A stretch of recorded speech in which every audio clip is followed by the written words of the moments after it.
محمد.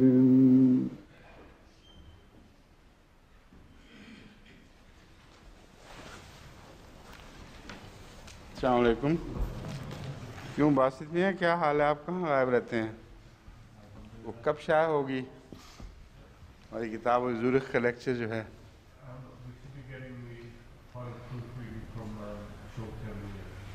Yes, this is going to the final proofreading, hopefully. अच्छा, when you give it over to Wahid, then who will recheck it after Wahid has done what he does to it? I shall. Oh, that's all right then. And Rabbi Saab will have to check. Right. Because Wahid has some tricks up his sleeves. Right?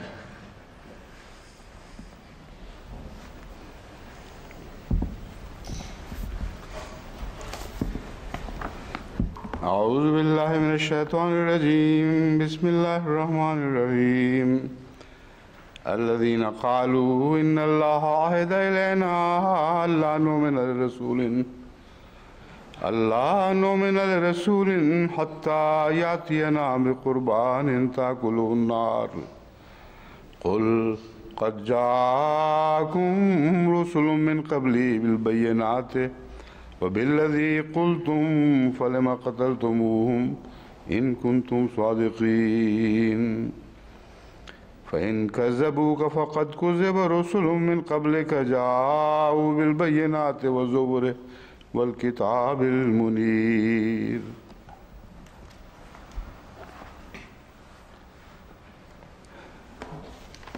इस आयत पर दर्स शुरू करने से पहले Avant de commencer à commenter sur ce verset, j'avais présenté quelques points hier et je dois faire quelques corrections ici, des corrections qui sont venues de Rabwa.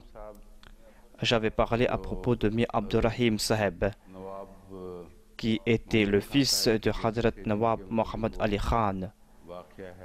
Et on avait parlé à propos de cet incident de la guérison et qu'il y avait aussi ses enfants. Je me suis souvenu après que j'ai commis là une erreur. Hadrat Abdurrahman Saheb était un pieux compagnon du Messie premier d'Islam. Il avait un grand amour pour le saint prophète. J'étais en train de parler donc de ce grand frère et Mia Roshid m'a corrigé. Sinon, il se peut que j'oublie en faire mention aujourd'hui. J'ai reçu son fax et il m'a fait comprendre que cela ne concernait pas les enfants de Mir Abdurrahim, mais les enfants de Mir Abdurrahman Khan, son frère aîné.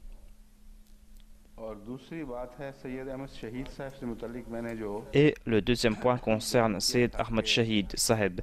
J'avais dit que, alors que j'étudiais ce sujet, j'avais lu que on était en doute concernant son meurtre ou son assassinat.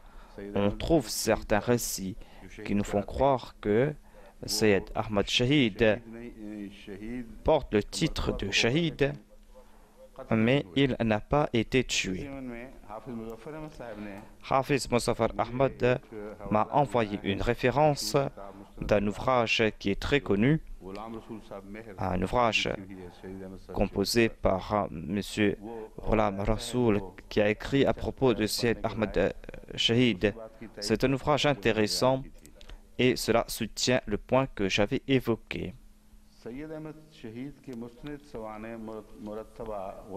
C'est une biographie de Sayyid Ahmad Shahid. Ghulam Rasoul avait évoqué donc son martyr et on dit que certaines personnes croient qu'il est toujours vivant. L'auteur est d'accord que Sayyid Saheb a été blessé, c'est-à-dire qu'il a été attaqué et qu'il s'est caché dans la foule. Mais on n'a pas trouvé de récit concernant son martyr. Et il est dit qu'il avait disparu du champ de bataille et on dit que les porteurs de lait l'avaient pris. Il y avait ces personnes qui étaient dans la région qu'il avait pris alors qu'il était blessé ou qui, lorsqu'il y a eu cette attaque, Certains de ses compagnons l'ont pris avec lui et se sont séparés des autres. Voilà donc les récits. Certains aînés de la province du Nord-Ouest ont vu Sayyid Sahib après cet incident, alors que selon les autres récits, il y avait le chef sikh qui, après la bataille de Balakot, a demandé de chercher le cadavre de Sayyid Sahib. C'est-à-dire, il ne savait pas s'il était tombé en martyr ou pas. Ils ont essayé de reconnaître son cadavre et ils ont trouvé un cadavre sans tête. Et ils ont dit, voilà la tête du calife. Il n'avait pas de tête, ce cadavre. Donc ce témoignage est très douteux. Et c'est là qu'on a cherché une tête et qu'on a enterré ce corps. On a pris une autre tête et on a enterré ce corps. Et aujourd'hui, on présente la tombe de Sayyid Sahib à Balakot. Cela se trouve vers le sud et tout près d'une rivière. C'est un ouvrage écrit à propos de Sayyid Ahmad Shahid, écrit par Ghulam Rasoul.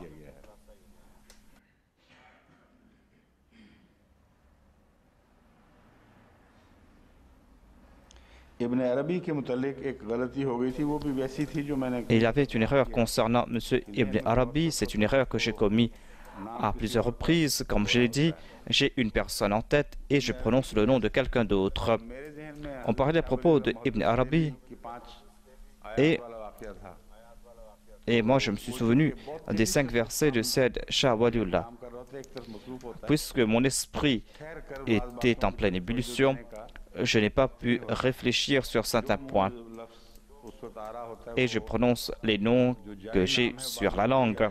Et le nom que j'ai en tête vient sur ma langue. C'est un fait avéré que c'est Sayyid Shah Waliullah Mohadas Dilvi était celui qui avait accepté qu'il n'y avait que 5 versets qui ont été abrogés. Mais je m'étonne pourquoi les ulémas qui étaient présents ici ne m'ont pas corrigé en me disant que je suis en train de prendre le nom de Ibn Arabi alors que je suis en train de parler à propos de Shah Waliullah. Monsieur Imam Sahib, répondez-moi. L'imam Sahib déclare que nous nous sommes parlé entre nous à ce sujet. Le calife répond que vous avez pris si grandes précautions que je n'ai pas entendu ce que vous disiez. En de telles occasions, on doit m'informer immédiatement, car c'est là un lapsus. Cela s'est passé à plusieurs reprises. Lorsqu'on est en train de faire un discours et lorsqu'on est en train de présenter cela en profondeur, on n'arrive plus à prendre des précautions concernant les noms. Moi, j'ai cette faiblesse. J'ai déjà évoqué cela à plusieurs reprises, mais alhamdulillah, Hafiz Sahib m'a attiré l'attention à ce sujet, lui de Rabwa. Il m'a fait comprendre cela et personne ne m'a corrigé ici. Tous les Ahmadis doivent connaître cela. Tout au moins ceux qui ont étudié à la Jamia doivent être au courant de ces faits. Ils devaient comprendre à propos de qui on parlait ici. Des fois, il y a des avantages dans une erreur, telle est la grâce de Dieu. Et quand on commet une erreur par hasard, à côté de cette erreur, il y a du bien aussi. Cela m'a fait connaître un autre point concernant Ibn Arabi. J'avais en tête un seul Ibn Arabi, alors que c'est un point important qu'il y a 2 Ibn Arabi, 2 personnes qui portent le titre d'Ibn Arabi, et tous 2 sont de l'Andalousie. Et tous 2 étaient des grands ulémas de leur période. Ils avaient un grand statut, tous 2. Mais il y avait la différence de 170 ans entre ces 2 Ibn Arabi. Je veux vous présenter cela afin que vous puissiez connaître cela.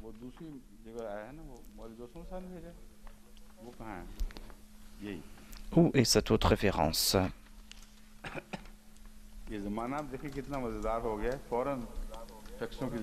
Voyez comment donc, à travers les fax, on arrive à recevoir ces références comme si l'autre personne est assise devant nous.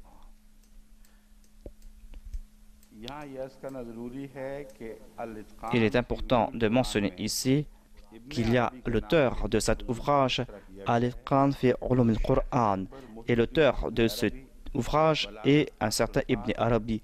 Ce n'est pas la même personne que Cheikh Akbar Muhyiddin Ibn Arabi, qui est né en l'an 560 de l'Hégire et qui est décédé en l'an 638 de l'Hégire.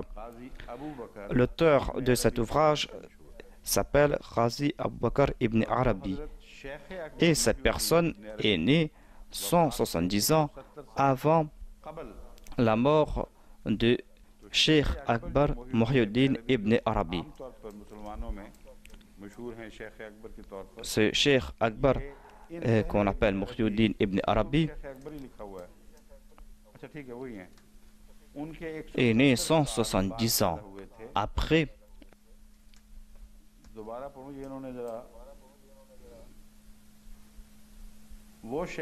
Il y a un Cheikh Akbar Muhyiddin Ibn Arabi qui est né en l'an 560 de l'Hégire et qui est décédé en l'an 638 de l'Hégire.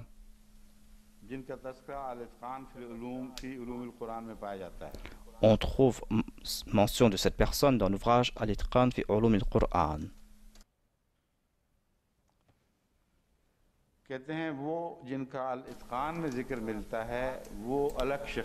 Celui qui est mentionné dans cet ouvrage est une autre personne.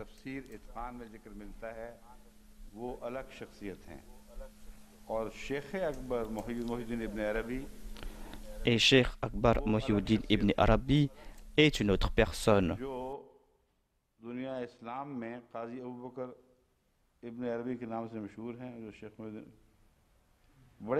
Toute cette histoire est très confuse.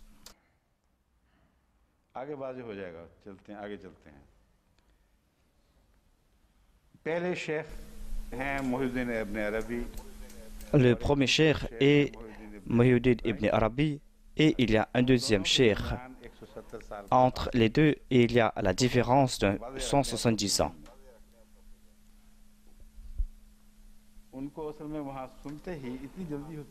En m'écoutant là-bas, ils écrivent cela rapidement et nous présentent les récits qu'ils ont devant eux, alors que le fax qu'ils envoient ne peut pas être utilisé immédiatement et c'est le lendemain qu'on va utiliser ce fax de toute manière.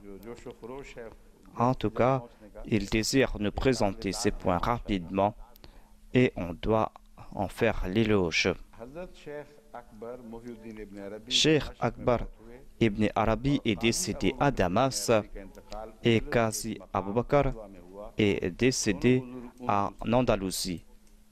Tous deux étaient de l'Andalousie.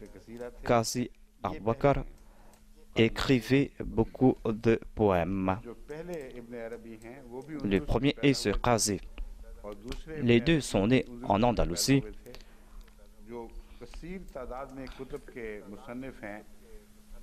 Et celui qui a écrit le plus grand ouvrage et celui qui a aussi écrit des ouvrages sur la science, c'était Ghazi Abu Bakr Ibn Arabi. Il a son ouvrage Atqan al-Tawil fi Tafsir al-Qur'an et un autre ouvrage est Sharh Jami' al-Tirmizi.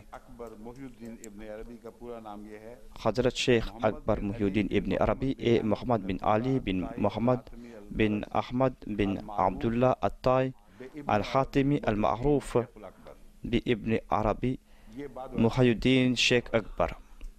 Il est venu 170 ans après. Le premier s'appelait Ghazi Abu Bakr.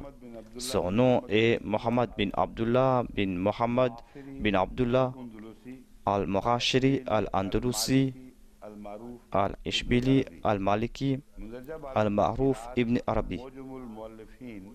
Ce détail se trouve dans un ouvrage Mu'jam al-Mu'allifin, volume 10. En ce qui concerne Muhyiddin Ibn Arabi, on va parler à propos de l'abrogation du Saint-Coran ici.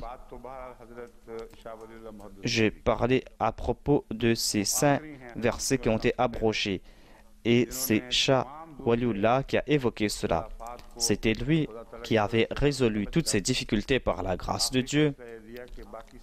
Et selon sa dernière décision, il a déclaré qu'il n'y a que 5 versets que l'on peut croire qui ont été abrogés. Et le Messie promis alayhi salam a rejeté que ces versets ont été abrogés et il a présenté la solution. Il a déclaré qu'il n'y a aucun verset abrogé dans le Saint-Coran. Ce cher Akhbar ibn Arabi a accepté aussi qu'il y avait des versets qui ont été abrogés. Et selon un récit, il disait qu'il n'y avait que 20 versets qui ont été abrogés. C'est-à-dire qu'on doit encore résoudre 20 versets. Et selon un autre récit, il est dit qu'il y avait, selon lui, 21 versets qui ont été abrogés. Et il y a cette différence entre 20 et 21. Cela concerne quel Ibn Arabi? Cela concerne M. Krazi ou l'autre?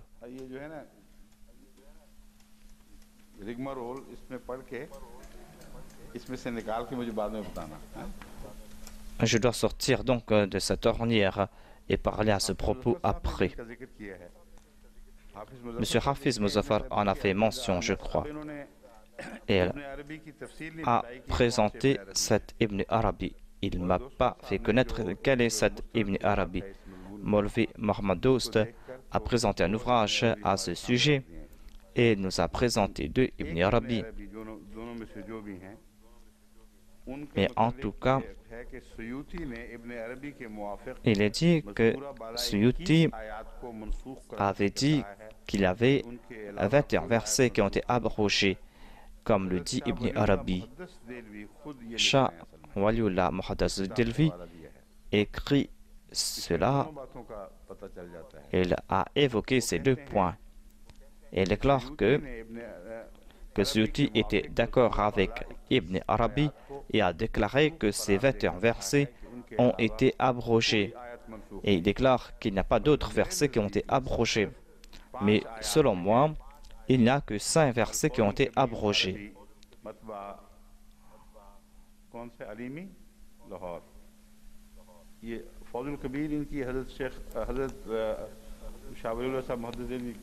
Fawzul Kabir est un ouvrage de Shah Waliullah Muhaddas Delfi.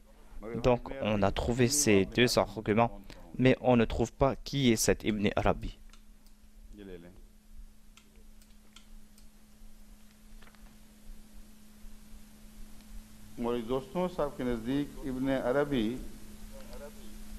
Selon Maulvi Dost Mohammed Saheb, ce sont 20 versets qui ont été abrogés. Lui aussi, il a cité cet ouvrage et on trouve cette différence entre 20 et 21 dans cet ouvrage Fawzul Kabir.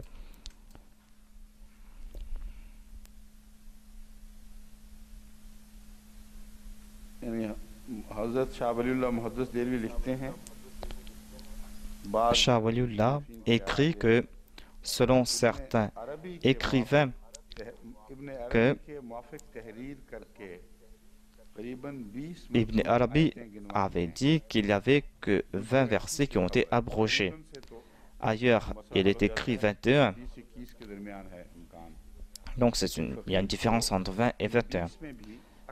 Mais il y a d'autres qui disent qu'il y a certaines différences ici, mais qu'il n'y a pas d'autres versets qui ont été abrogés. Et il y a plusieurs versets qu'on a évoqués et on dit que ces versets n'ont pas été abrogés. Il n'y a que 19 versets qui ont été abrogés. Et Shah Waliullah a écrit que, selon moi, il n'y a que 5 versets qui ont été abrogés.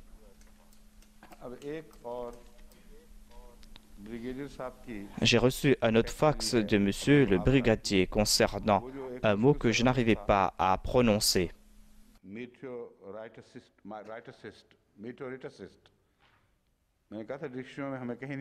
J'ai cherché ce mot dans les dictionnaires et je ne l'ai pas trouvé. Il se peut que ce soit un terme spécifique. Il a déclaré que c'est un terme spécifique qui a été inventé par M. Segon. Ce n'est pas un terme qu'on utilise.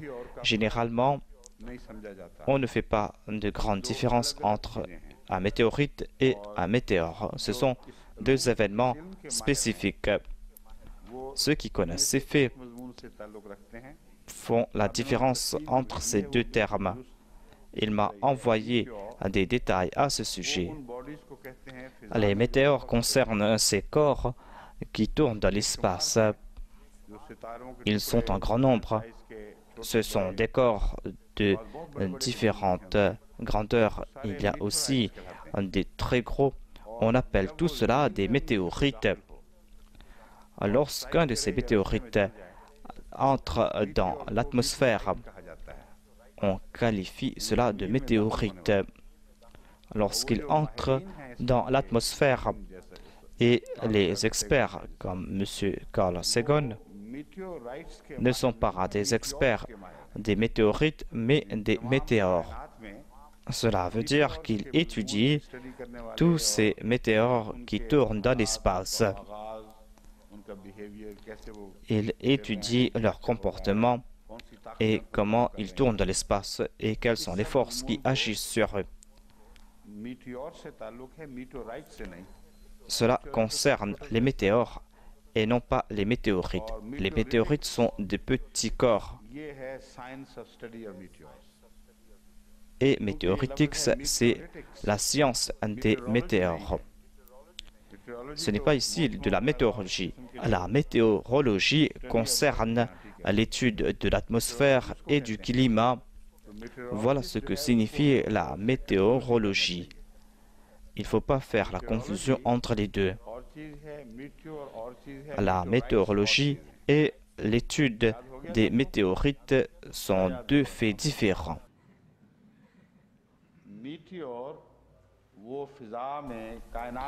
Les météores sont ces corps célestes qui tournent librement dans l'atmosphère.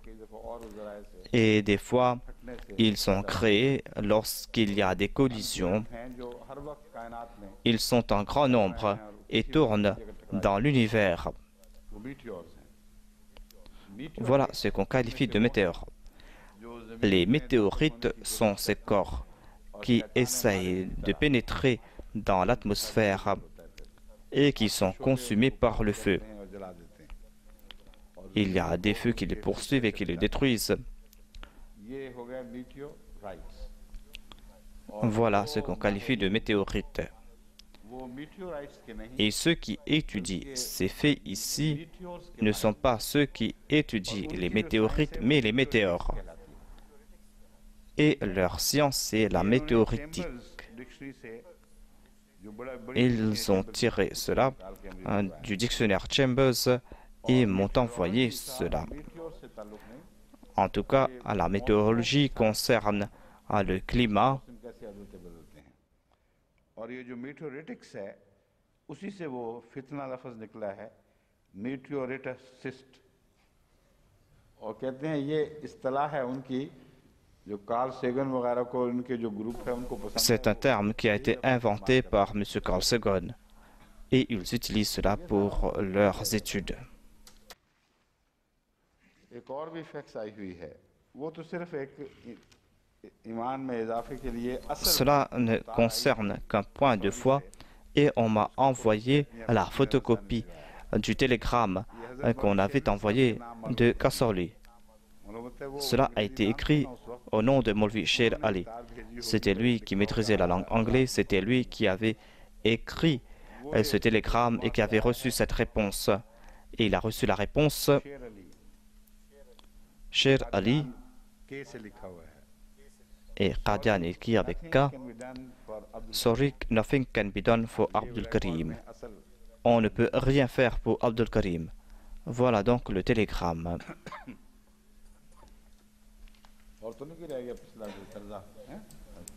Est-ce qu'il n'y a pas d'autres sujets qu'on a laissés?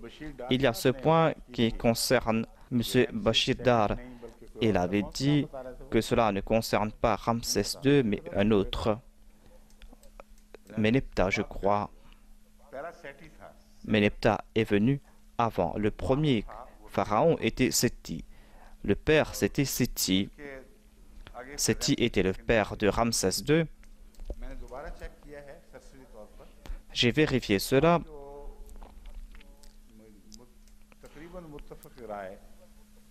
Et presque tous les érudits, les juifs et les autres, ont ce même point de vue, c'est-à-dire que cela concerne Ramsès II. C'est à l'époque de Ramsès II qu'il y a eu l'exode. Et il y a d'autres témoignages, et moi aussi, je suis convaincu à ce sujet. Ces persécutions ont débuté à l'époque de Séti. Séti qui était le père de Ramsès. C'est à l'époque de Séti que Moïse a été protégé, qu'on a eu cette histoire qui concerne Moïse. Si on met cela à l'époque de Ramsès, ce sera un anachronisme dans l'histoire. Cela va créer des confusions dans l'histoire. Et quand allait-il émigrer et quand est-il retourné? Quand il est retourné, Ramsès était peut-être déjà mort. Et ce n'est qu'ensuite qu'a débuté tous ces signes. Et il allait se rapprocher de l'époque du Messie.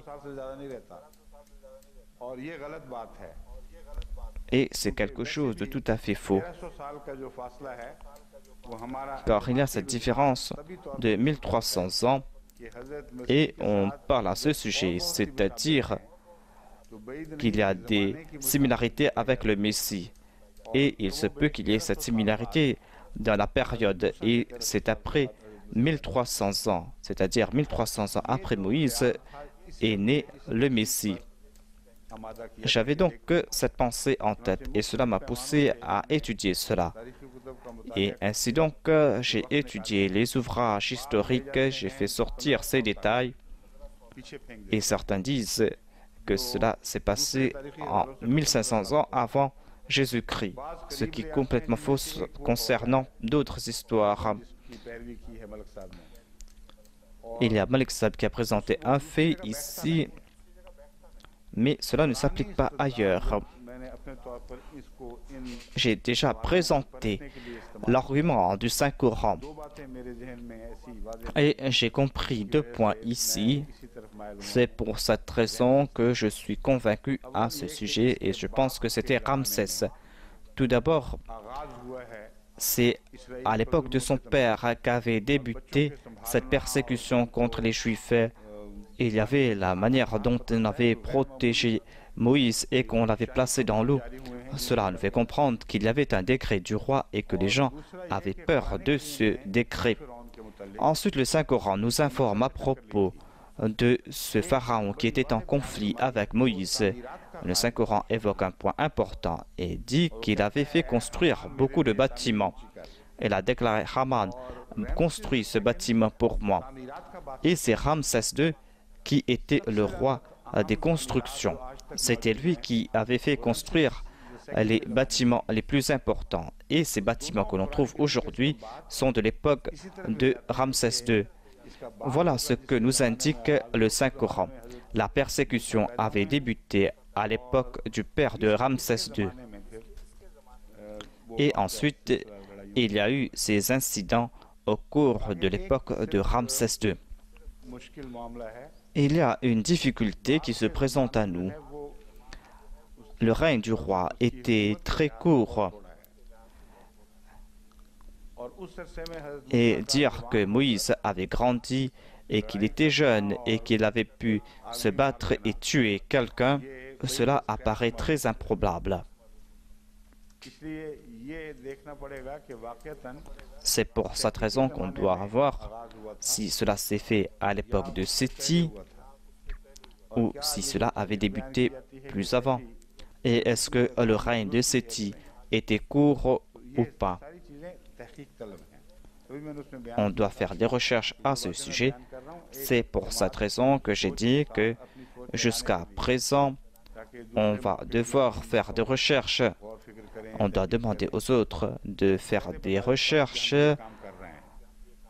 On doit leur faire comprendre qu'on est en train d'étudier cela. Mais lorsqu'on va présenter les recherches, Inch'Allah, on va vous dire ce qui s'est passé. Vous pouvez faire des recherches à ce sujet. On peut accepter ces points de vue ou pas, Présentez-moi vos points de vue, nous allons étudier tout cela. Il y avait un trou au milieu et il y a encore de l'obscurité à ce sujet. Et on doit aussi se tourner vers l'égyptologie. En tout cas, jusqu'à présent, il n'y a pas d'experts en égyptologie parmi nous jusqu'à présent. Nous avons besoin d'experts dans ces matières, car cela concerne la véracité du Saint-Coran. C'est une question très importante qui concerne l'histoire de l'Égypte, qui concerne ces histoires.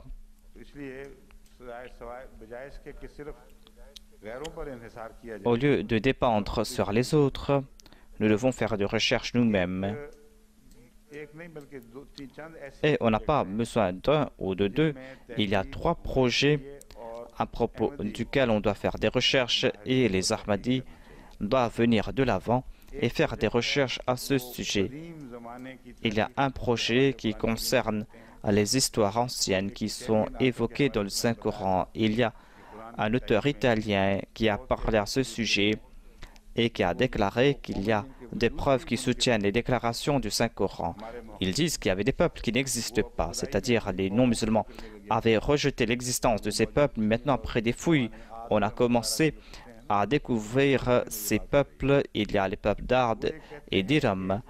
Et moi, je dis que les chercheurs Ahmadis étudient ces ouvrages qui concernent ces recherches qu'on a fait, ces recherches qui ont levé des coins de voile à ce sujet et doivent aller à la source de ces études. Si quelqu'un veut présenter son enfant pour faire des études ici, en Europe, au Royaume-Uni ou ailleurs, qu'il sache qu'il y a des facilités dans ces universités. Et certains étudiants Ahmadis doivent être des experts dans ces sujets et doivent s'intéresser à ce sujet. Les gens ne sont pas intéressés car ce ne sont pas des professions qui apportent de grands revenus. Après avoir passé ces examens, qui va vous offrir un travail? C'est pour cette raison que vaut mieux étudier la science ou étudier l'informatique. Mais on doit être intéressé par la recherche et par la grâce de Dieu. Et il y aura des possibilités et les universités ont besoin de ces experts. Et il y a un autre sujet qui mérite attention. Cela concerne les hiéroglyphes égyptiens.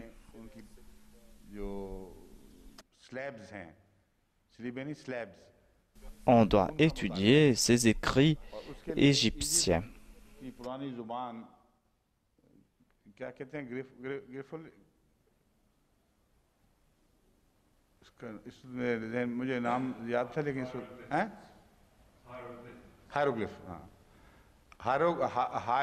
C'est-à-dire, on doit étudier les hiéroglyphes égyptiens.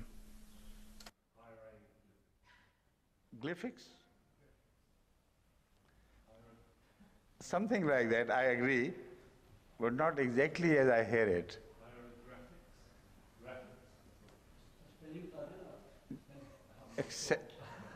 Anyway, something like that. It's not essential that we recall the right word now here. Sa sainteté demande où avez-vous trouvé ces renseignements?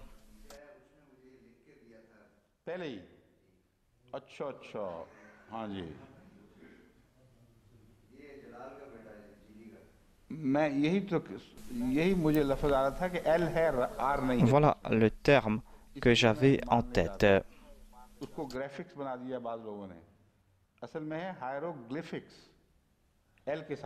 Le sujet en question est les hiéroglyphes.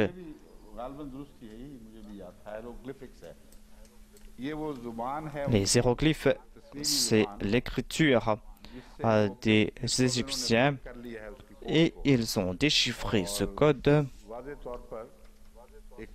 Et maintenant, on a déjà fait des recherches à ce sujet. Mais il y a quand même des dissensions à ce sujet et les chercheurs ne sont pas d'accord sur certains sens de certains mots. Et des fois, ils profitent de ces occasions pour détourner les sens et de présenter certaines traductions et de cacher certaines parties. On trouve beaucoup de témoignages à ce sujet. Cela concerne aussi nos études de la Bible, c'est-à-dire dans nombre d'endroits, les chrétiens ont présenté un sujet qui est selon leur doctrine et ont caché d'autres sens. C'est pour cette raison qu'on a besoin d'experts dans ces sujets, des experts de la langue hébreu, de la langue grecque aussi, afin qu'ils puissent étudier ces documents originaux. Et en passant, je me souviens qu'il y avait une recherche qu'on faisait en Iran, qui concerne plutôt l'Iran.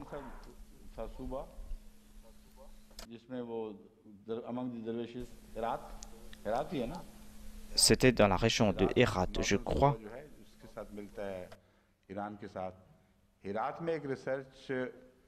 On devait faire une recherche dans la région d'Hérat et par la grâce de Dieu, il y a un Ahmadi des États-Unis qui s'est présenté pour accomplir cette tâche.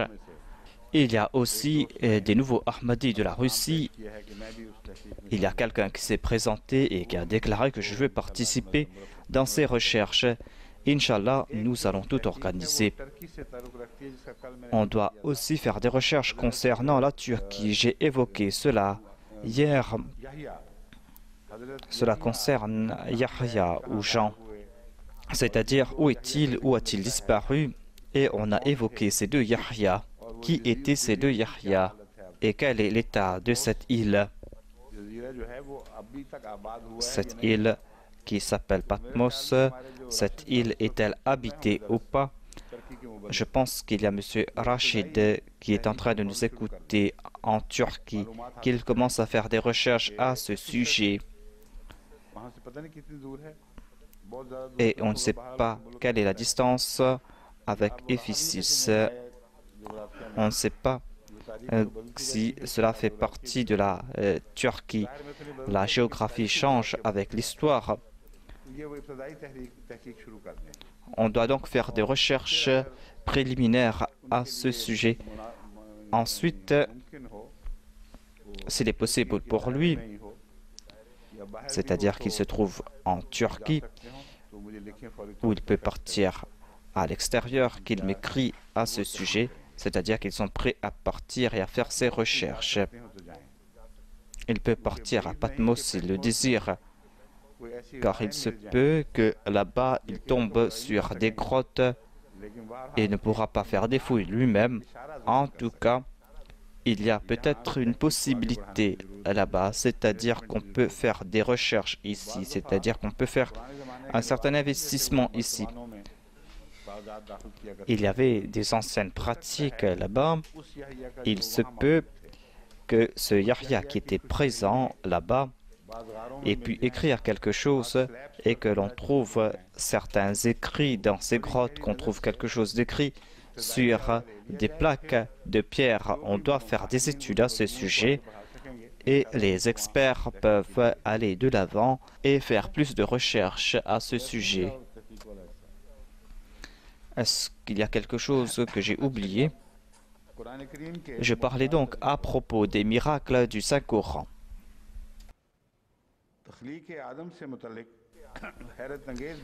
À propos de la création d'Adam, il y a un point très intéressant. Le Saint-Coran nous parle de deux étapes de la vie. Il y a eu un début qui, en fin de compte, s'est terminé avec la création de l'homme. Il est dit que cela a débuté avec la terre ou l'argile ou avec de l'eau. Ensuite, il est dit qu'il y a eu cette étape d'une eau boueuse. Toutes ces questions qui concernent la création d'Adam, il est dit Ambatakum nabata, c'est-à-dire nous vous avons fait pousser comme des plantes. Et Dieu s'adresse ici aux hommes. Ce sont donc des étapes qu'on a évoquées ici, des étapes dans l'évolution. Et j'ai demandé à M. Bassi de faire des recherches à ce sujet. Il a écrit un ouvrage et j'ai évoqué ici ce sujet. Mais je veux vous faire comprendre qu'il est dit Khalaqal insan min salsalin kal fakhar. C'est-à-dire, nous avons créé l'homme d'argile sèche et sonnante. Ici, il n'est plus question de boue et d'argile. Cela prouve donc que le Saint-Coran est en train d'évoquer certaines étapes de la vie. Et à ce sujet, j'ai fait des recherches et j'ai peut-être déjà évoqué cela. Et cela va être mentionné dans cet ouvrage. Il y a cette étape où les matières inorganiques se transforment en matière organique. C'est cette étape qui est l'étape la plus difficile pour les scientifiques, c'est-à-dire comment créer la vie avec une matière inorganique. Les gens ordinaires ne vont pas faire la différence entre inorganique et organique. Pour leur faciliter la tâche, je leur fais comprendre qu'il y a sur Terre des produits chimiques. Et si on fait disparaître ces produits chimiques, les produits chimiques qui resteront sur Terre seront qualifiés de produits inorganiques. Et il y a les hydrates de carbone. Il y a ces trois éléments. Il y a le carbone, l'oxygène et l'hydrogène. Il y a deux groupes. Il y a cette combinaison de carbone, d'hydrogène et d'oxygène qui produit ces matières organiques. Mais pour comprendre cela, il suffit de comprendre que toute forme chimique qui existait avant la vie étaient des produits inorganiques. Pour les transformer en produits organiques, c'est-à-dire en produits qui pourront créer la vie, car sans cela, il ne peut y avoir de vie, même si c'est une forme de vie primitive. Pour cela, on aura besoin de matières inorganiques. Les matières inorganiques sont au début de la vie. Quand il y aura ces produits, c'est là qu'il y aura la vie. C'est pour cette raison que l'histoire de l'œuf et de la poule vient après. Ici, c'est un énigme très ancien. Est-ce qu'il y a eu en premier la chimie organique ou est-ce que la vie existait en premier? Si la vie était en premier, eh bien la vie a été créée grâce aux matières organiques et ces matières n'existent pas. Et ces matières ne peuvent exister sans la vie. C'est un énigme très ancien et on est en train de faire des recherches à ce sujet. Et il y a eu certaines possibilités qu'on a présentées. Cela concerne l'atmosphère terrestre. On dit qu'il n'y avait pas d'oxygène à une époque. Il y a eu d'autres changements qu'il y a eu et qui n'existent pas. Ils imaginent ce qui s'était passé dans cette atmosphère et ils ont fait des expériences dans des laboratoires. C'est-à-dire qu'ils ont recréé cette atmosphère et ils ont aussi utilisé de l'électricité et ils ont pu créer ces produits chimiques.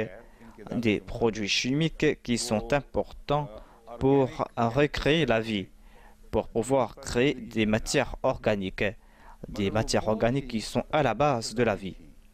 Mais cette expérience était à ces stades primitifs. Lorsque les autres scientifiques ont réfléchi à ce sujet, ils ont compris que ces produits chimiques qui ont été créés grâce à l'électricité ou par d'autres mouvements, les produits qui sont produits ou les produits qui peuvent être produits sont des produits réversibles, c'est-à-dire lorsqu'on les place dans l'eau, ces produits retournent à leur état premier et ne peuvent avancer. En présence de l'eau, ces produits réagissent et retournent dans leur état premier. Il y a donc cette boucle qui tourne ainsi. Et tant qu'on ne brise pas cette boucle, tant qu'on ne produit pas des produits chimiques complexes, on ne peut donner naissance à la vie. Au cours de cette recherche, certains scientifiques ont profité des recherches des explorateurs. Cela concerne peut-être une partie de l'Australie. Et je pense que c'est là-bas qu'on a fait cette découverte principale. C'est-à-dire que si ces produits organiques sont créés dans l'eau et qu'il y a ce boucle, si à un moment donné, il y a une tempête dans la mer et que cette eau est jetée sur des pierres ou des rochers et qu'il y a de la silicone en grand nombre sur ces rochers, eh bien, lorsque cette boue sera en contact avec le silicone, en raison du soleil, cette boue va s'assécher. Car on ne voit pas de telles tempêtes quotidiennement. Cela concerne une situation où il y a eu une grande tempête et que l'eau n'a pas touché cette région après plusieurs siècles, ou que l'eau a peut-être touché cette région, mais que cette eau n'a pas arrêté cette réaction chimique. Lorsque ce produit sec est placé au soleil, cela va former des croûtes de silicone. Lorsque le soleil ardent va frapper ces produits à la surface, et il y aura des changements. Et ainsi, on va créer ces produits chimiques, des produits qui ne seront pas retournés vers leur état premier dans l'eau, mais qui vont progresser. Ils disent donc que cette étape est très importante dans le progrès, c'est-à-dire il faut qu'il y ait ces croûtes sèches et la vie va sortir de là. Et lorsque l'eau va entrer en contact avec cette croûte, c'est là que va débuter la vie. Cette partie est très importante. Et dites-moi comment le Saint-Coran, 1400 ans de cela, a pu évoquer cela. Il n'y a aucun ouvrage dans le monde qui évoque ces points. Et ce sont les scientifiques d'aujourd'hui qui ont fait ces découvertes. Les scientifiques du passé n'avaient même pas pu imaginer cela. Le Saint-Coran déclare «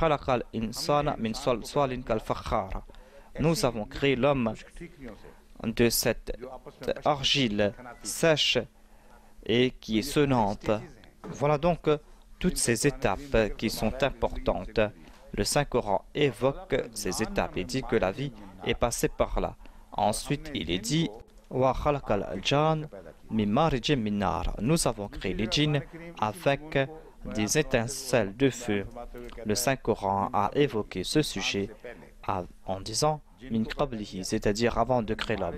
Nous avons créé les djinns par le feu avant la création des hommes. Qui sont ces djinns? J'ai fait des recherches à ce sujet et j'ai essayé de comprendre cela, c'est-à-dire qui sont ces djinns.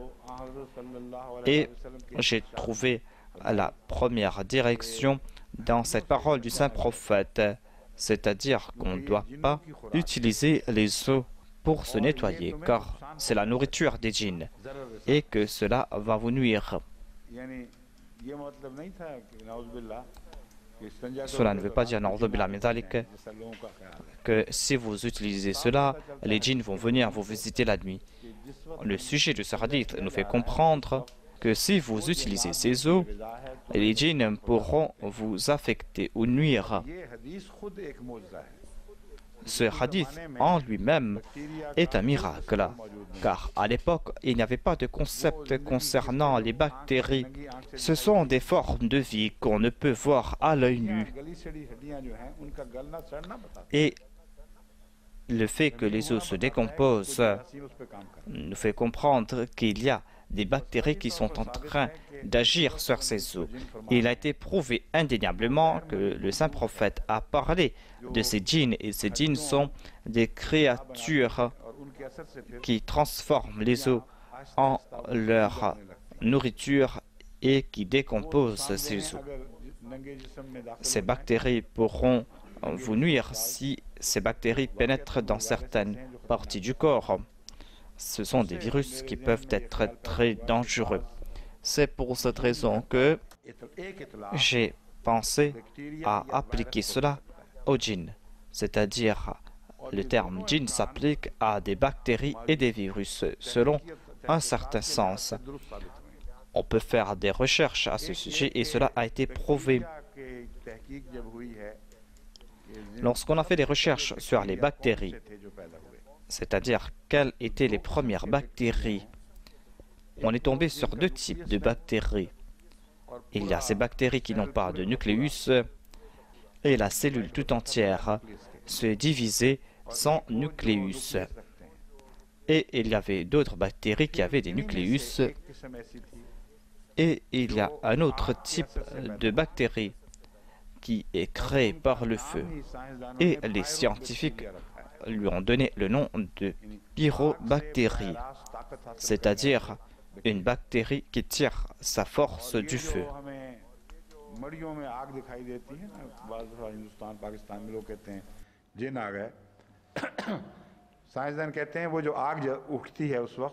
Les scientifiques nous font comprendre que des fois, il y a du feu qui sort de la terre et qu'il y a là-bas des pyrobactéries. Et dans les profondeurs des océans, lorsqu'il y a des volcans qui sont en éruption, il y a des gaz qui sont très chauds et la vie peut débuter là-bas. Il y a cette possibilité. Avant cela, c'est-à-dire avant la création de l'homme et avant qu'il ne progresse, selon le Saint-Coran, il y avait des djinns qui avaient été déjà créés et ces djinns ont été créés par le feu. Maintenant, on doit faire des recherches ici. Les pyrobactéries qui ont été créées avant l'homme, qui ont été créées par le feu et qui tirent leur énergie du feu et qui sont présentes jusqu'aujourd'hui. Et ensuite, il y a eu ces explosions.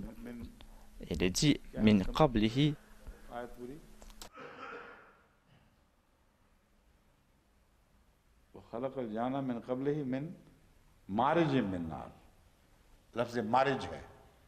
il y a le mot marij ici, c'est-à-dire que nous avons créé ces djinns avec le feu.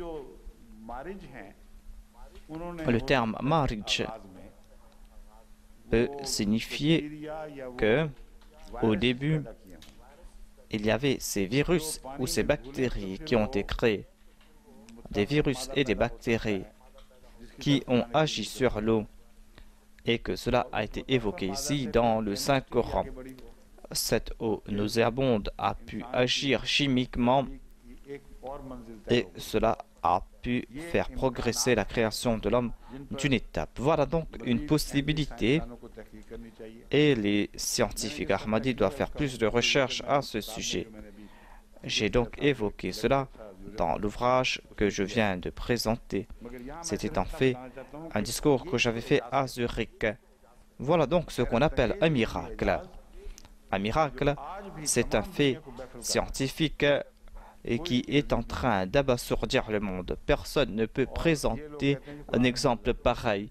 Et ces gens disent qu'il n'y a pas de miracle dans le Saint-Coran, ou disent que le miracle du Saint-Coran, c'est son éloquence uniquement. Le Saint-Coran est rempli de ces miracles. Il y a nombre de ces miracles qui sont encore des énigmes pour nous.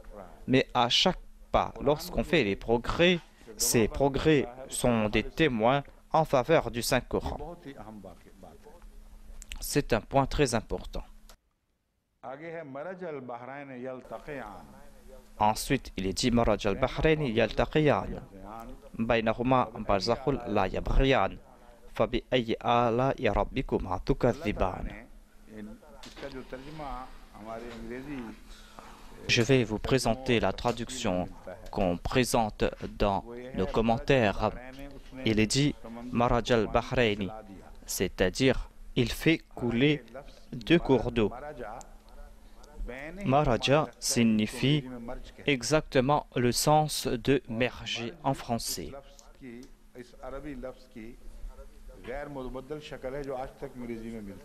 Maraja signifie donc merger. C'était donc une prophétie et on n'a pas compris cette prophétie. Et celui qui a traduit croit que puisque ces eaux vont se rencontrer après, c'est pour cette raison qu'on peut accepter ce sens de Maraja. Et on doit dire qu'il a fait couler les deux eaux. Il y a eu ce mouvement d'eau. L'eau coule dans tous les océans. Que signifie faire bouger ces deux eaux? C'est une prophétie. Il est dit Yaltaqiyan, c'est-à-dire qu'ils vont se rencontrer. Ces eaux veulent se rencontrer. Il viendra lorsque ces deux eaux vont se rencontrer. Comment ces deux eaux vont se merger? Yaltaqiyan. Ils se rencontreront. Baynahuma barzakhun la yabghiyan. Pour l'instant, il y a une barrière entre ces deux eaux. Maraja signifie un événement du futur. Mais il est dit Baynahuma, c'est-à-dire que ces eaux veulent se rencontrer, mais qu'il y a une barrière entre les deux.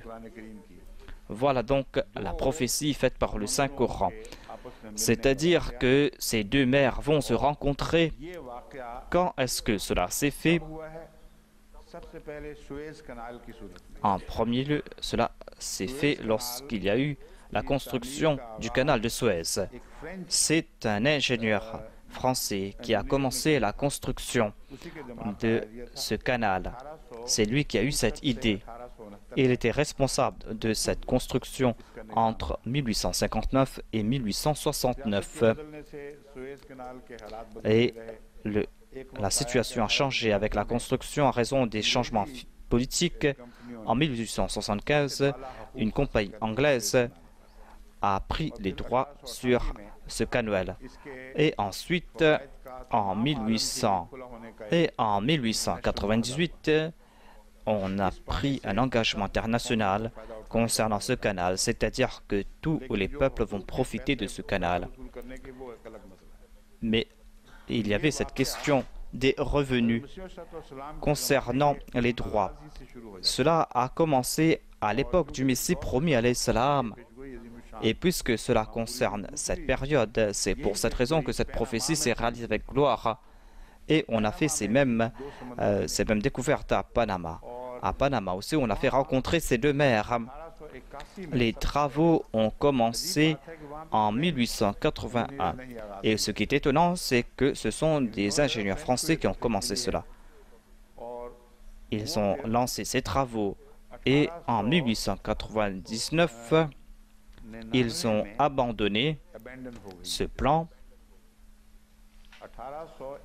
Cela a débuté en 1881 et en 1899, la politique a créé des difficultés et cette compagnie a dû abandonner ses œuvres, a dû quitter cet endroit. Mais en 1903, les États-Unis d'Amérique ont essayé de faire sortir le gouvernement colombien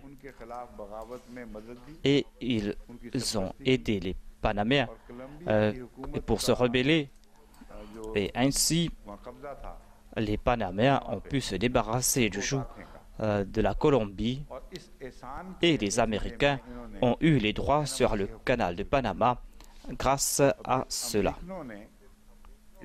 Et ainsi, les Américains ont reconstruit le canal.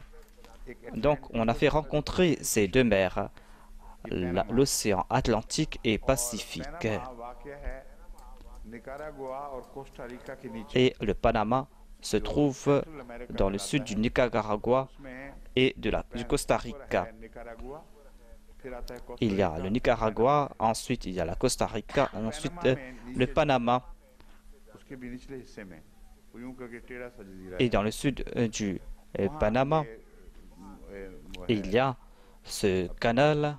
कनाल पैनामा कनाल, इसका रकबा है 82 kilometre. Ce canal est long de 80 km. बहरुल काहिल को Et ce canal a fait rencontrer l'océan Pacifique avec l'océan Atlantique. Le canal Suez est long de 165 km et fait rencontrer la mer Rouge avec la mer Méditerranéenne. Ce n'est pas l'Atlantique, c'est la mer Méditerranéenne.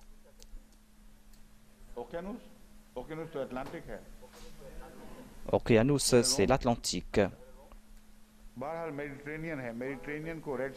En tout cas, ici, on évoque la Méditerranée. Voyez comment cette prophétie s'est réalisée. Il est dit, Maraj al-Bahrain yaltaqiyan.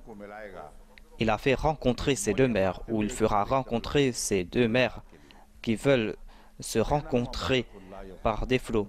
Baynahuma barzakhoula yabriyan. Il y a entre ces deux mers une barrière qu'on ne peut enlever. Aucun être humain ne pouvait imaginer cela. C'est-à-dire qu'on va faire rencontrer des mers. Et on a utilisé ces termes à deux reprises. Une fois concernant le canal de Suez et l'autre dans le cas du canal de Panama, à l'est et à l'ouest. Il y a certaines prophéties qui sont internationales et qui se répètent à deux reprises. Ainsi donc, il y a eu les éclipses de la Lune et du Soleil en 1894 en faveur du Messie promis alayhi salam, et en 1895, cela s'est répété aux États-Unis d'Amérique et aux mêmes dates. Et je pense que c'est là le décret de Dieu. Dieu veut nous faire comprendre que maintenant, les signes du Saint-Coran ne concernent pas une partie du monde. Ce sont des signes qui vont apparaître dans le monde et qui vont apparaître dans les deux hémisphères. Et c'est un signe de la victoire du Saint-Coran, le Saint-Coran qui remportera la victoire sur le monde entier.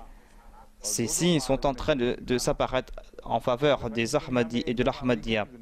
Une fois aux États-Unis d'Amérique et une fois ici. Ce ne sont pas des faits du hasard. Ce sont des miracles grandioses. En voyant ces miracles, et j'avais évoqué la situation du Messie premier alayhi salam et comment il avait cette clémentine entre les mains et comment le riz a augmenté. Ce sont des miracles à l'époque du Messie. Quelle est l'importance de ces miracles face à ces miracles du Saint-Coran? Ces miracles ont fait augmenter la foi de quelques gens. Mais ici, nous sommes en train de voir d'autres miracles plus grandioses qui concernent le monde. Voilà les miracles du Saint-Coran. Ce sont des miracles extraordinaires. Cela est impossible, mais cela est en train de se faire. Et le monde entier, et les mondes et les époques sont témoins de cela. Et personne ne pourra effacer cela. On ne pourra pas effacer les signes de l'éclipse du soleil et de la lune. Et on ne pourra pas non plus effacer ces signes qui concernent la construction du canal de Suez et de Panama. Mais ces gens-là ne voient rien.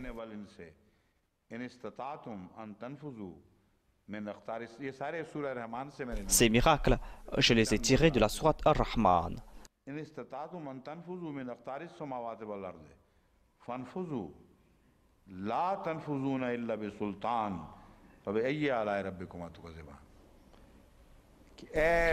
Il est dit dans ces versets, ô compagnie des djinns, c'est-à-dire, ô vous les grands,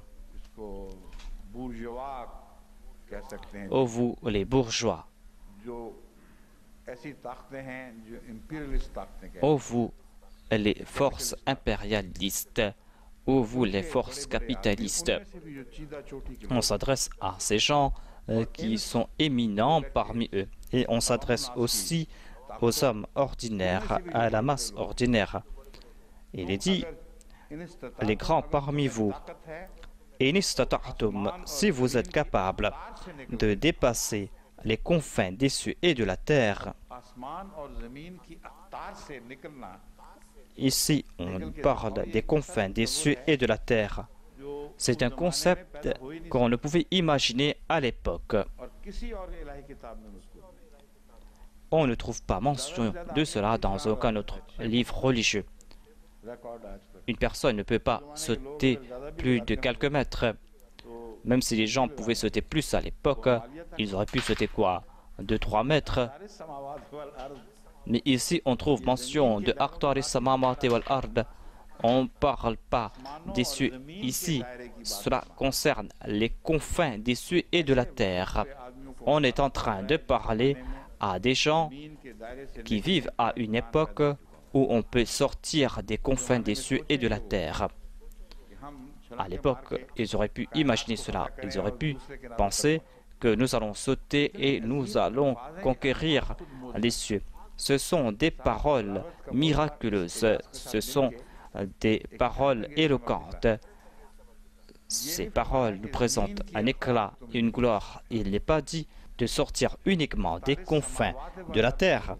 Il est dit Aqtari Samawati wal Ard. समझने के नतीजे में जब जमीन से Les gens n'ont pas compris cela.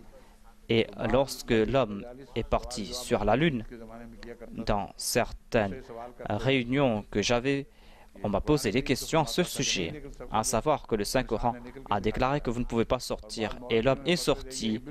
Et certains mollahs ont lancé des fatwas que cela est faux, que c'était une supercherie et que le Saint-Coran déclare que vous ne pourrez pas sortir. Alors que le Saint-Coran n'a pas déclaré que vous ne pourrez pas sortir des confins des cieux et de la terre. Vous ne pourrez pas sortir des confins des cieux et de la terre. Il y a une prophétie ici, c'est-à-dire qu'un temps viendra lorsque vous allez essayer de sortir de ces confins. Et si vous croyez que vous pourrez partir, vous ne pourrez pas le faire. Illa bisultan, sauf par une autorisation.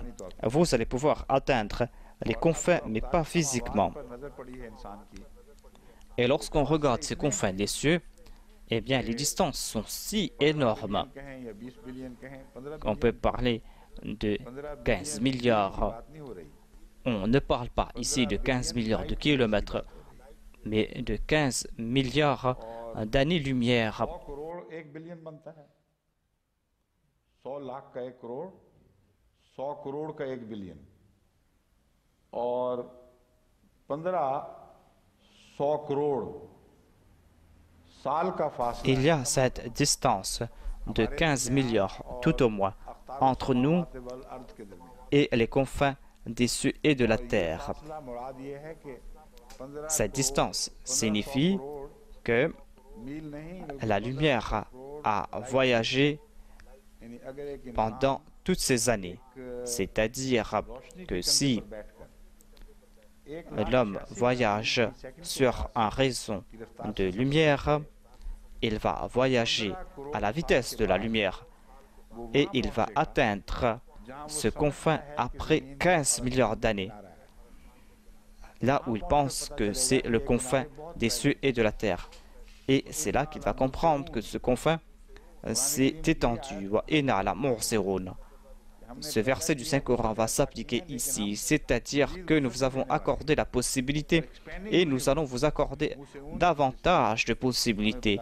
Murseun signifie que l'univers est en train de s'étendre. Cela veut dire aussi qu'on a voyagé à 170 000 milles par seconde et l'univers est en train de s'étendre à cette vitesse. Ce voyageur, lorsqu'il va voyager sur la lumière, lorsqu'il va atteindre ces confins de l'univers après 15 milliards d'années, c'est là qu'il va comprendre que l'univers s'est étendu davantage et il va voyager davantage, c'est-à-dire il sera impossible de faire les comptes. On peut voyager en tirant des conclusions et Allah nous fait comprendre que cela sera possible. Cela est possible pour nous aujourd'hui. Grâce à la lumière, on a pu voyager cette distance et cette lumière a changé en qualité. Le spectre a changé Et cela nous fait comprendre que cette lumière a voyagé comme un voyageur qui est fatigué lorsqu'il arrive à destination en voyant son visage. Vous pouvez dire qu'il a fait un voyage, mais vous ne pouvez pas dire quelle distance il a parcouru.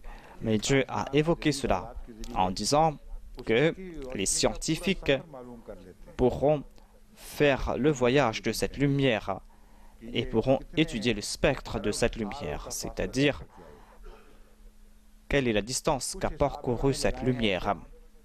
Ils ont donc fait des comptes à ce sujet, c'est-à-dire qu'ils pensent que la lumière a pu atteindre ses confins. Mais la lumière de ce coin de l'univers n'est pas encore venue à notre rencontre.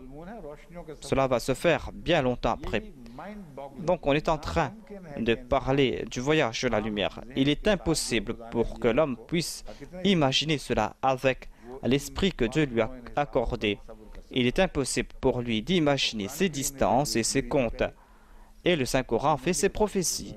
C'est-à-dire que vous ne pourrez pas sortir des confins. Vous croyez que vous pourrez le faire, mais vous pouvez le faire en imaginant cela, en voyageant sur ces concepts. Montrez-moi une telle prophétie. On dit que le Christ a fait revivre Lazare. Où est ce Lazare? On ne sait même pas où il est. Où sont ces porcs qui se sont jetés dans la lumière? L'homme va-t-il profiter de tels miracles?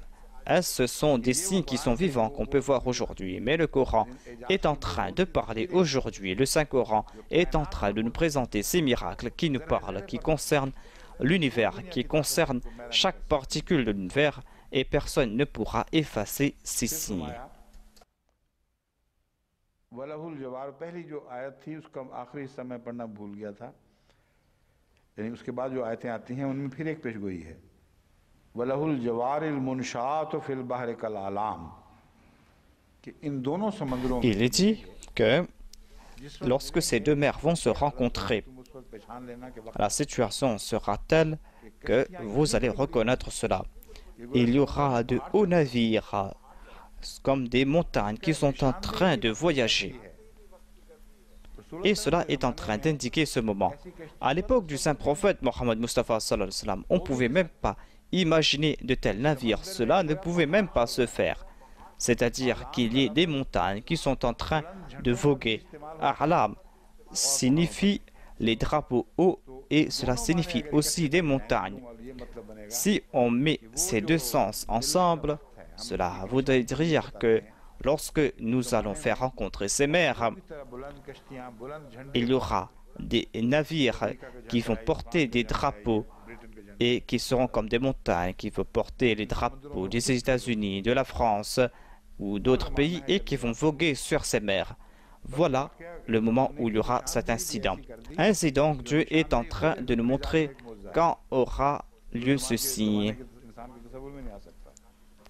Et l'homme, à l'époque du saint prophète, ne pouvait même pas imaginer cela. Ensuite, il est dit que même si vous ne pouvez pas voyager physiquement, eh bien, quelles seront les difficultés? Pourquoi vous ne pourrez pas faire ce voyage? Il est dit, Yursalu alaykuma shuwathun min nar. Il sera envoyé contre vous une langue de feu. Ce sera comme du cuivre fondu. Et vous ne pourrez pas sortir de cela. Personne ne pourra vous venir en aide. Certaines personnes limitent les djinns avec ces feux et pensent que les djinns sont faits de feu et vont essayer d'atteindre Dieu et qu'ils seront frappés de feu et qu'ils disent que c'est ce que le Saint-Coran nous a présenté, comme si Dieu est assis quelque part et que les djinns essayent de prendre des informations de là-bas. Est-ce qu'on vous avait parlé à ce sujet dans cet ouvrage? C'est-à-dire que les feux qui frappent les djinns.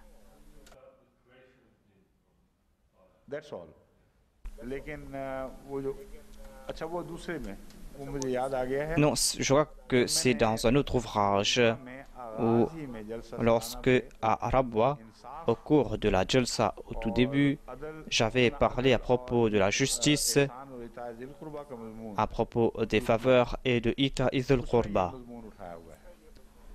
j'ai évoqué ce sujet là-bas, à savoir que Dieu nous accorde sa protection et quel est le sens de ces langues de feu. Ce verset est en train de nier leur concept farfelu et absurde. Il est dit que les hommes aussi essayeront d'atteindre cette région et que si on comprend que ins signifie les hommes, si jinn ou ins est le sens que je vous présente, à savoir qu'il y aura des représentants des grands pays et des masses, lorsque ces deux groupes vont essayer de faire ces efforts, ils seront frappés de ces langues de feu. Il n'y a pas de doute à ce sujet. Les États-Unis d'Amérique ont fait des efforts et il y avait parmi les grandes puissances, la Russie aussi a aussi de faire ces mêmes efforts. Et la Russie qui nous représente le prolétariat. Ces deux forces ont dit qu'ils savaient très bien, de toute façon, qu'ils doivent prendre des précautions, sinon ils pourront être consommés par ces radiations. Il y avait plusieurs types de feux, des concepts qu'on ne peut imaginer ici sur Terre. C'était des radiations chargées et ils devaient s'en protéger avec grande difficulté. Et si les gens voyagent, ils auraient perdu leurs provisions. Et quand ces provisions se seraient taries, ils seraient contraints de retourner sur Terre, car ils n'auraient pas de moyens pour se protéger et il n'y aurait plus de protection, il n'y aurait plus de nourriture et seraient détruits. Ils ne pourront pas atteindre ces recoins. Et les plus grandes difficultés concernent ces radiations, concernent aussi les météorites. L'étendue de la vie de l'homme est limitée, car après cela, on va passer par de telles situations, c'est-à-dire on va s'éloigner de la Terre. Et en traversant ces régions, il y aura de grands dangers, car il y aura des radiations et des météorites, et ils ne pourront pas se protéger. Il y a ces zones où il y a ces pierres et ces météorites qui sont en train de voyager et ils ne pourront pas s'en protéger. Mais en dépit de cela, ils ont envoyé des sondes qui ne sont pas habitées. Et ils disent que ces sondes ont commencé à faire de grands voyages. Comme je l'ai dit, ils ne pourront pas atteindre ce confin ou ces confins. Même ces voyages qui ne sont pas accompagnés de vie, ils ne pourront pas atteindre ces confins, car leur vitesse est de 25 000 milles par heure. Où est cette vitesse et où est la vitesse de la création qui est en train de s'étendre à la vitesse de 170 000 milles par seconde? Ils ne pourront jamais atteindre ces confins. Le Saint-Coran fait sa déclaration et cette déclaration est exacte à 100%. Cela concerne cette période, c'est-à-dire la période de cette révélation où tous les ulémas, tous les érudits ne pouvaient comprendre ces faits.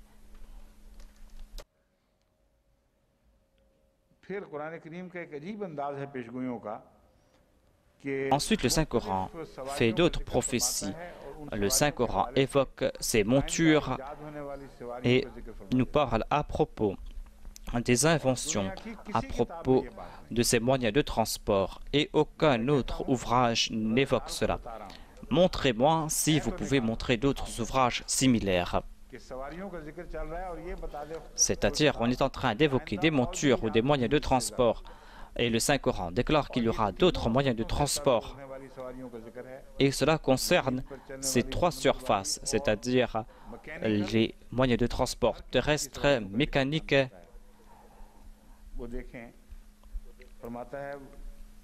Il est dit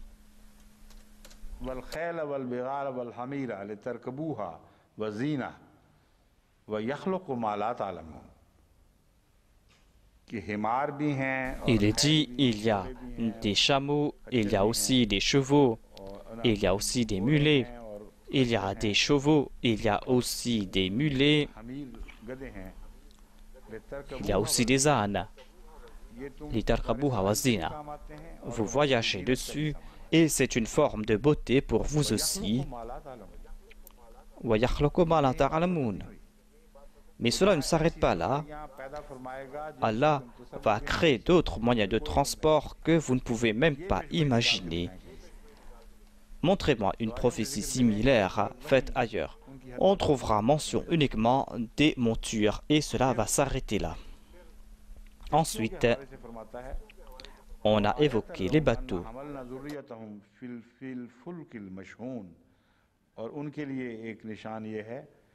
Un autre signe est que leurs enfants vont voyager dans de grands bateaux et vont remplir ces bateaux.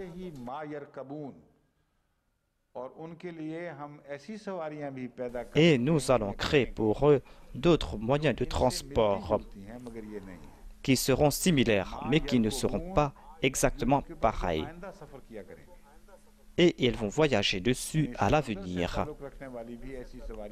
C'est-à-dire qu'il y aura des moyens de transport qui concernent la mer. Ils vont voyager dessus. Ici, on est en train de parler du futur. Le Saint-Coran fait des prophéties nettes à ce sujet. Cela concerne aussi les cieux. Et il y a d'autres versets qui concernent les cieux.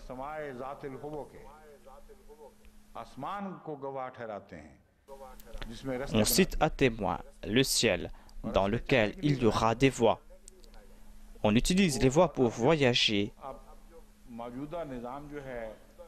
Et aujourd'hui, il y a le système du trafic aérien. Et on sera étonné que c'est quelque chose de très compliqué. Et avec des ordinateurs puissants, on va devoir définir ces voies pour que ces avions voyagent. Certains pensent que cela concernait les arcs-en-ciel, alors que le Saint-Coran est en train de parler à propos de Wasama et Zat el-Hubuk. Ici, on est en train de citer à témoin ces routes qu'il y aura dans les airs. C'est une prophétie qui concerne le futur. Cela concerne le futur. Donc, il y aura ces moyens de transport et cela va se faire. Cette explication est à 100% exacte. Voilà le tafsir que nous avait présenté le saint prophète. On avait expliqué cela. La preuve est que le saint prophète a évoqué le Dajjal et il a dit qu'il y aura ces moyens de transport qui vont tirer leur énergie du feu. Et ce moyen de transport est en accord avec ces versets. Il a déclaré que l'âne du Dajjal va voyager sur terre et dans les airs. Il va consommer du feu. Il va voyager sur les eaux. Cela va prendre la forme de gros navires, des navires dans lesquels il y aura des montagnes de nourriture. Le Saint-Coran fait cette prophétie qu'Al-A'lam, et voyez la mention du saint prophète concernant les ânes du Dajjal. Ensuite, il a déclaré que ce Dajjal, l'Antéchrist, aura un âne qui va voyager au-dessus des nuages. Il va voyager sur terre et il va voyager aussi au-dessus des nuages. Une de ses pattes se trouve en Orient et l'autre en Occident. Il y a les avions qui voyagent de l'Est pour atterrir en Occident ou à l'Ouest. Ils se tournent dans la plupart des cas vers l'Occident. Voilà le centre d'attraction. Voilà donc un autre miracle de l'éloquence du Saint-Coran. C'est-à-dire le Saint-Coran évoque le centre d'attraction. Le Saint-Coran nous mentionne c'est où le centre. Un pied sera à l'est et l'autre à l'ouest, c'est-à-dire il va voyager de l'est à l'ouest. Dans cette petite phrase, ou la ta'lamoun, je crois,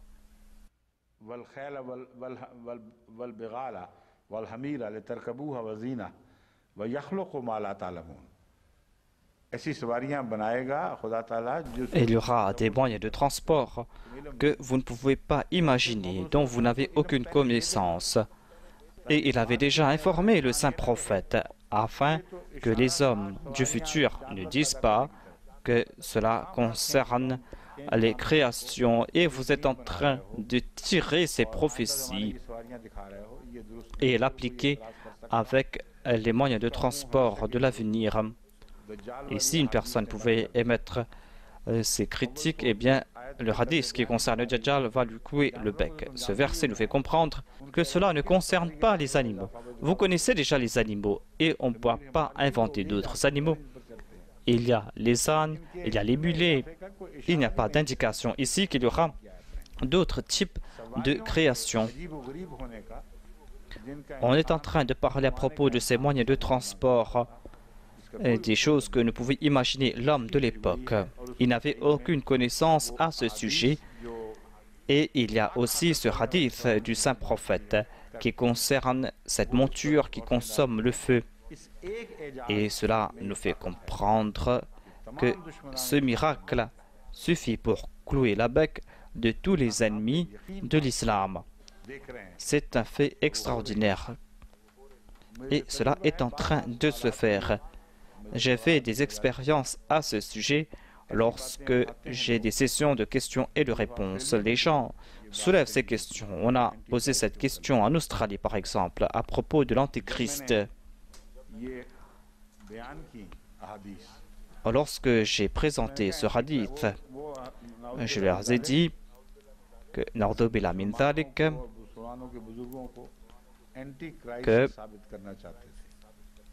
on veut prouver que les anciens érudits musulmans étaient des antéchrists. Un prêtre a dit que vous êtes en train de parler d'autre chose. Nous étions dans une école et j'ai eu un bon effet sur les élèves et les professeurs. Mais il y a un prêtre qui a poussé un élève à poser cette question. Après cela, cette personne s'était sauvée. Lorsque j'ai évoqué la prophétie qui concerne le Dajjal, c'est-à-dire que vous pourrez le reconnaître et que vous devez m'informer à propos du Dajjal et qui est ce peuple qui a inventé ces moyens de transport et qui règne en maître. Sans aucune exception, tous les élèves bougeaient la tête ou disaient quelque chose ou levaient la main. Je leur ai dit s'ils avaient reconnu cela ou pas. Et ils m'ont tous répondu, oui, nous avons pu reconnaître cela. Mais les mollahs ne reconnaissent pas cela. Voilà notre plus grand malheur. Mais quant à ceux qu'on qualifie de Dajjal, lui, il a reconnu cela. Cette prophétie s'applique aux moyens de transport d'aujourd'hui et pas à autre chose. Cela s'applique à la lettre. Et on ne peut pas présenter d'autres interprétations.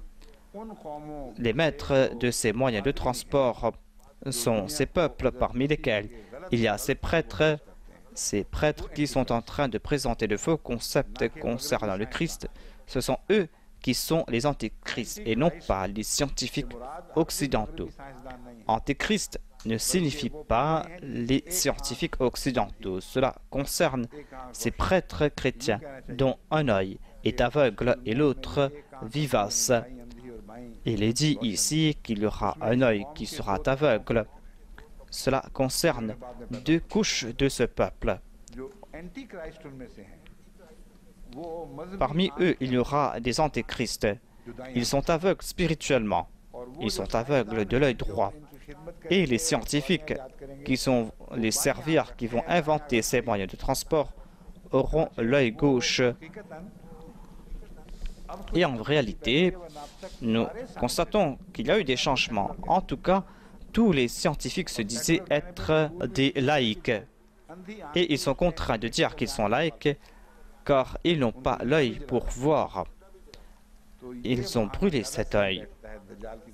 Voilà donc le sens du Dajjal, c'est-à-dire qu'il y aura ces peuples qui vont venir de grands peuples, des peuples qui vont régner en maître sur terre, ce seront des chrétiens. Il y aura deux parties, il y aura cette partie qui aura une grande perspicacité, des gens qui vont connaître les choses des cieux et de la terre, Ils vont connaître les secrets, ils vont faire sortir ces secrets et ils vont inventer des choses extraordinaires. Mais c'est l'œil gauche qui est vivace, c'est-à-dire cela concerne les choses de ce monde.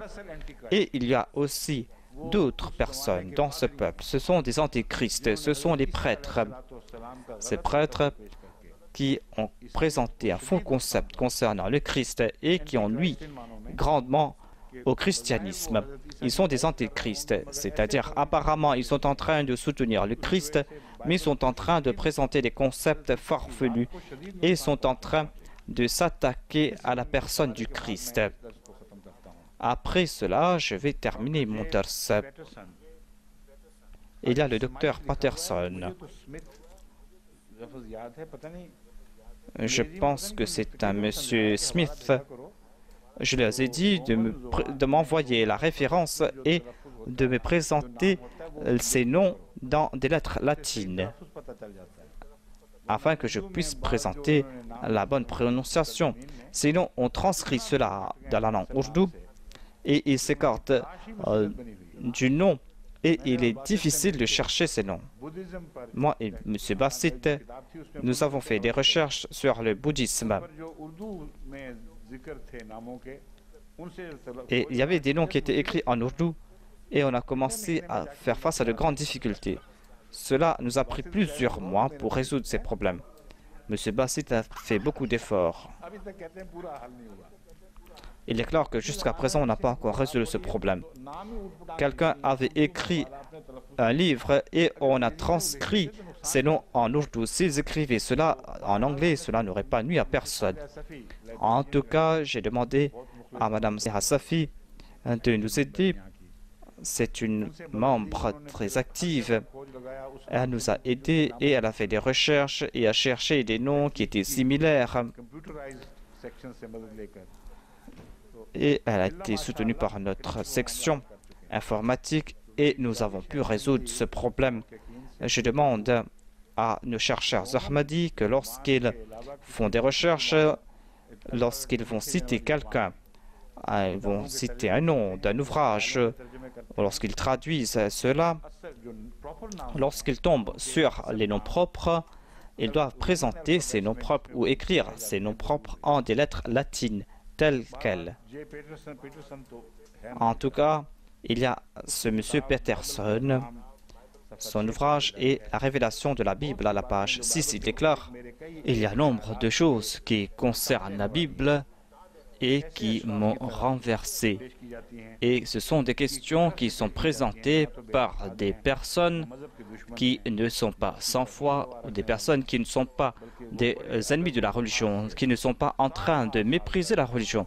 Ce sont des personnes qui ont étudié la Bible avec respect. Il y a des professeurs d'université, il y avait aussi des grands responsables de l'Église, des gens qui ont fait de grandes études, qui sont honnêtes et qui ont la crainte de Dieu au cœur.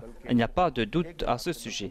Ce ne sont pas uniquement des gens d'une communauté, mais ce sont des gens de diverses opinions.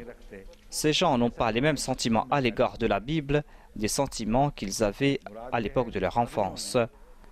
C'est-à-dire que les prêtres ont causé un grand tort à la Bible. Ces scientifiques, ces nouvelles générations ont reçu de fausses éducations concernant la Bible et cela les a transformés en athées. Ils se sont détournés de la religion.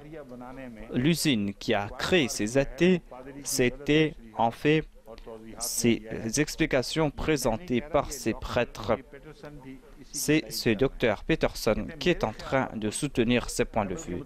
Il déclare que ce sont les anciennes générations, nos professeurs d'antan, qui nous ont présenté des faussetés concernant la Bible et on ne pouvait croire en cela.